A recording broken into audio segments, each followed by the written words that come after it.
लगती है. So there is only one solution to this. Dharmendra Pradhan must resign. आज हमने पूरे देश भर में, हर जिले में, हर गांव में, हर शहर में शांतिपूर्वक प्रदर्शन का आह्वान किया है. कल हम लोगों ने लिस्ट भी शेयर की थी. लगभग 150 से ज्यादा शहरों में, जिलों में ऑलरेडी प्रदर्शन चल रहे हैं. और जिस तरह के हमें मैसेजेस सुबह से आना शुरू हुए हैं, आज देश के हर जिले में प्रदर्शन होने जा रहे हैं. हम कॉकरोच जनता पार्टी के तमाम समर्थकों का बहुत धन्यवाद करते हैं. शांतिपूर्वक अपनी बात बनाए रखें.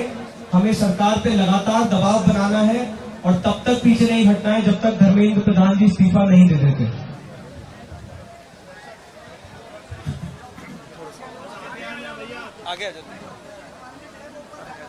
दोस्तों, 20 जुलाई 2026 को जिस तरीके का क्रूरता दिल्ली पुलिस और आरएएफ के जवानों ने दिखाया यहाँ के पीसफुल प्रोटेस्टर्स के लिए, वैसा क्रूरता जवाबदेही के बगैर हम लोग नहीं जाने देंगे. तो जैसे हम लोगों ने पहले भी अनाउंस किया, हर एक ऑफिसर जिसने सीधा बच्चों के ऊपर हमला किया, सर फोड़ा, हाथ तोड़े, पैर तोड़े, थप्पड़ मारा, छोटी बच्चियों का, लड़कियों का मोलेस्टेशन किया, सेक्सुअल असॉल्ट किया, वो एक पुलिस ऑफिसर को हम लोगों ने चेतावनी दी है कि हम लोग चुप नहीं बैठेंगे. सब याद रखा जाएगा एंड हम लोग भूलेंगे नहीं कि क्या हुआ उन लोगों के साथ. एंड इसी वजह से हम लोग एक वेबसाइट लॉन्च कर रहे हैं. उस वेबसाइट में हम लोग सारे प्रदर्शनकारियों को रिक्वेस्ट करेंगे कि जिन पुलिस वालों ने उनके ऊपर हमला किया, अटैक किया, उनका सर फोड़ा, अगर उनका आपके पास पिक्चर्स है, अगर उनका आपके पास वीडियोस है, तो वो आप अपलोड करें. हमारा कॉकरोच जनता पार्टी का जो टीम है वो उसको छाटेगा, आइडेंटिफाई करेगा.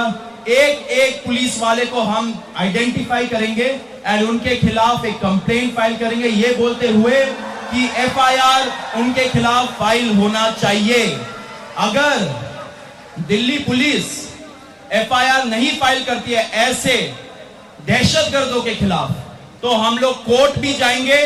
पूरा का पूरा जो इंडिया है, वहां के सारे लॉयर्स हमें हेल्प कर रहे हैं इस चीज के लिए.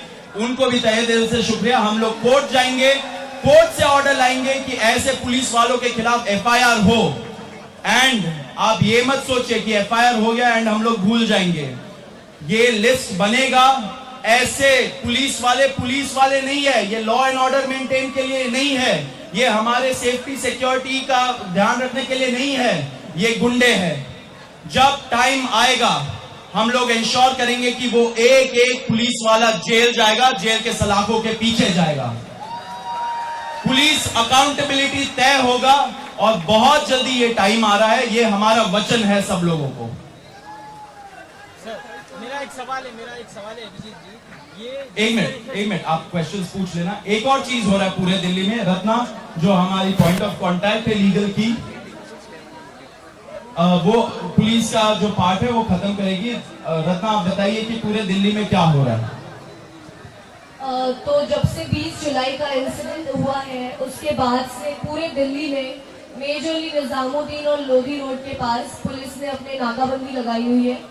और वहाँ पे वो ऑटो रोक रहे हैं, वो कैब रोक रहे हैं, और जितने उसमें बच्चे अगर बैठे हुए हैं उनको वो बिना किसी रीजन के पुलिस स्टेशन में डिटेन कर रहे हैं. और कल ये बहुत ज्यादा हुआ है, रात भर हुआ है. आज सुबह भी जब मैं आ रही हूँ तब भी हुआ है. हमें लॉयर से पता चला है कि वहाँ पे जब वो जा रहे हैं तो उन्हें पहले मिलने नहीं दिया जा रहा है और उनको बहुत ज्यादा ट्राई करना पड़ रहा है लीगल जो उनको असिस्टेंस देनी है उसके लिए. कल एक लॉयर को भी निजामुद्दीन में डिटेन कर लिया था. हमारे जो बच्चे यहाँ पे खाने का सप्लाई लेके आ रहे थे उनको डिटेन कर लिया था. तो हम उसके खिलाफ भी एक लेटर लिखेंगे डीसीपी को एंड हम रिक्वेस्ट कमिश्नर पुलिस को एंड हम रिक्वेस्ट करते हैं कि आप प्लीज बिना रीजन के किसी भी बच्चे को डिटेन ना करें. आप लॉयर्स के साथ बदसलूकी ना करें क्योंकि वो सिर्फ अपनी ड्यूटी कर रहे हैं. आप बिना रीजन के लोगों को डिटेन ना करें. And I would also request Advocates Association in Delhi कि वो आगे आए और जो भी बच्चे डिटेन हो रहे हैं उनकी हेल्प करें। दोस्तों एक मिनट, खत्म नहीं हुआ है, आप पूछ लेना जितने क्वेश्चंस पूछ रहे हैं। हम लोग कभी प्रश्नों से नहीं डरे हैं, सारे प्रश्न लिए हैं हम लोगों ने। एक और चीज हो रहा है, जैसे आप सभी को पता है 12:30 बजे कॉकरोच जनता पार्टी का जो डेलीगेशन है, मैं और आशुतोष रामकर, हमें बुलाया गया है सरकार से बातचीत करने के लिए।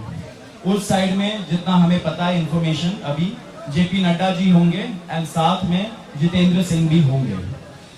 हम लोगों ने 2 कंडीशन रखा था 20 तारीख का जो फर्स्ट राउंड ऑफ टॉक्स था उसके बाद, कि सरकार को मंशा लेके आनी पड़ेगी कि वो हमारी जो बातें, हमारी जो डिमांड्स है वो सुनेंगी, वो एक्सेप्ट करेंगी।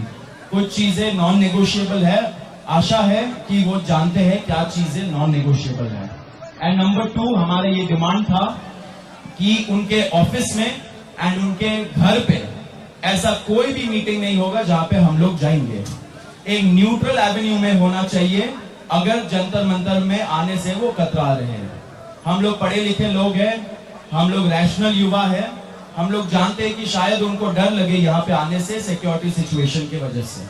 ठीक है, कोई बात नहीं, हमने बोला कि एक न्यूट्रल एवेन्यू जैसे कॉन्स्टिट्यूशन क्लब ऑफ इंडिया में ये मीटिंग हो सकती है। 2 दिन उन्होंने इस चीज को सोचने के लिए लिया, अपने ईगो पे शायद उन्होंने लिया होगा। उसके बाद कल रात को उन्होंने कंफर्म किया कि वो कॉन्स्टिट्यूशन क्लब ऑफ इंडिया में मिलेंगे। तो 12:30 बजे ये हमारा मीटिंग है, आगे हम लोग देखेंगे क्या होता है। अभी दीपक बालियान जो हमारे दूसरे स्पोक्स पर्सन है वो बोलेंगे। साथियों, आज देश भर के तमाम किसान मजदूर संगठनों का हमें साथ मिल रहा है, सबका हमें सहयोग मिल रहा है और पूरे देश के किसान संगठन, मजदूर संगठनों की संवेदनाएं हमारे साथ हैं। उसके अलावा में देश भर के जितने भी किसान संगठनों ने हाल ही में एक मोर्चा बनाया, देश बचाओ मोर्चा, जो मोर्चा यूएस ट्रेड डील के खिलाफ लगातार आंदोलन कर रहा है। उनके कोऑर्डिनेटर श्री गुरनाम सिंह चरूनी जी भी आज हमें सपोर्ट करने के लिए हमारे बीच में आए हैं। पूरा देश हमारे साथ है, पूरे देश की संवेदना है हमारे साथ है। तो अभिजीत जी, पहला सवाल मेरा ये है आपसे कि जिस तरीके से 12:30 बजे आप लोगों को बुलाया गया है, अगर जिस तरीके से सीजेपी ने प्रोटेस्ट किया, स्टूडेंट ने किया, धर्मेंद्र प्रधान को जरूर व जरूर इस्तीफा देना चाहिए। अगर वो इस्तीफा देंगे तो क्या ये प्रोटेस्ट हो जाएगा? अगर ये खत्म हो जाएगा तो फिर दूसरे जो मुद्दे हैं, महंगाई है, बेरोजगारी है, उसकी आवाज कब उठाएंगे? ये प्रोटेस्ट खत्म होते ही उठा देंगे वो भी आवाज, कोई टेंशन मत लीजिए आप, लंबा खेलने के लिए यहाँ पर। मराठी मराठी मराठी मराठी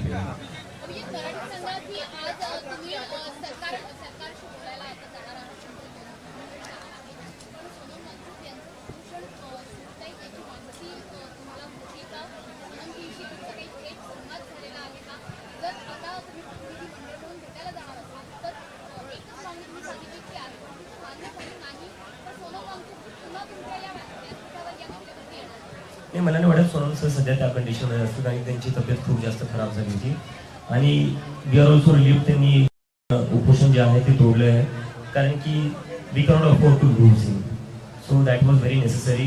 आम्ही पण त्यांना तीच रिक्वेस्ट करत होतो। मला नंतर फोन करण्यात आला होता, त्यांच्या वाईफने फोन केला।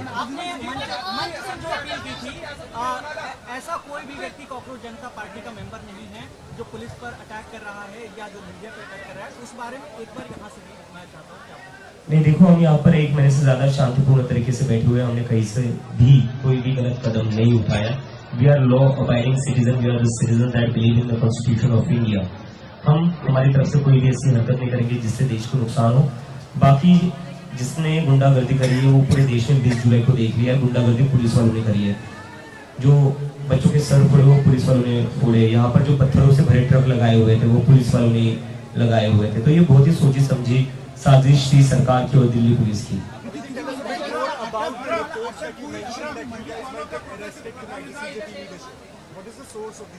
It's a very credible source, someone from within the police department who have conveyed us in confidentiality. मी सगळं मराठीतच बोलणार, हे लोक माझ्यावर चिडतील की तू बायस होतोय।